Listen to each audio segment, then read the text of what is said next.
Nous sommes à Boulogne, dans la banlieue parisienne. David, 29 ans, célibataire, se rêve comédien, mais en attendant, il travaille comme commercial. David n'est pas un jeune homme comme les autres. Pour lui, pas de doute, il est beau, il est même trop beau. Et sa beauté, il l'entretient des heures à s'occuper de lui, des heures à se regarder dans la glace et à s'extasier devant son reflet. Beau, c'est la norme. Trop beau, c'est au-dessus. C'est comme héros et super-héros. Trop beau, c'est être tellement beau que ça peut, à un moment donné, subjuguer les gens comme je me subjugue moi-même, finalement. En effet, David est fier de sa beauté. Il aime son image, se regarder, s'admirer est une de ses occupations favorites. Et comme David prend... Là, c'est marrant parce que c'est encore une fois de plus, c'est moi qui mets en valeur le vêtement que je porte.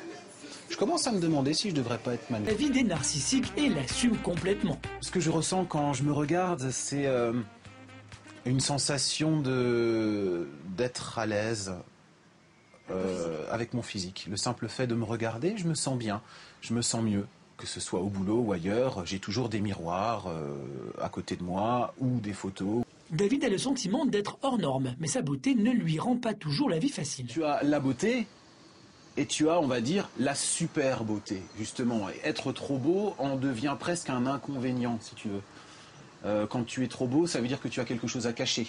Pour être dans la normalité, il faudrait être beau, mais pas trop.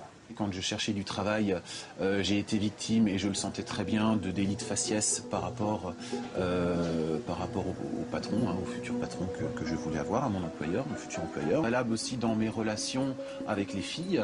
Il y a eu très souvent des soucis à un moment donné, parce que j'étais trop beau, j'étais ou déjà maqué, où je cachais quelque chose. Pendant quelques temps, je me suis dit, ce serait bien, pourquoi pas, de moins faire attention à moi pour justement faire comme tout le monde, être comme tout le monde. J'étais mal dans ma peau. D'être comme tout le monde, j'étais mal dans ma peau. Voilà, je pense que c'est important de le savoir. Donc du coup, je me suis dit, bah voilà, je vais m'assumer totalement. Et puis tant pis, si à un moment donné, les gens, ça ne leur plaît pas. Tant pis, au moins je serai heureux, je suis heureux en prenant soin de moi. Ça fait partie d'une de mes occupations favorites. Voilà, et j'assume parfaitement.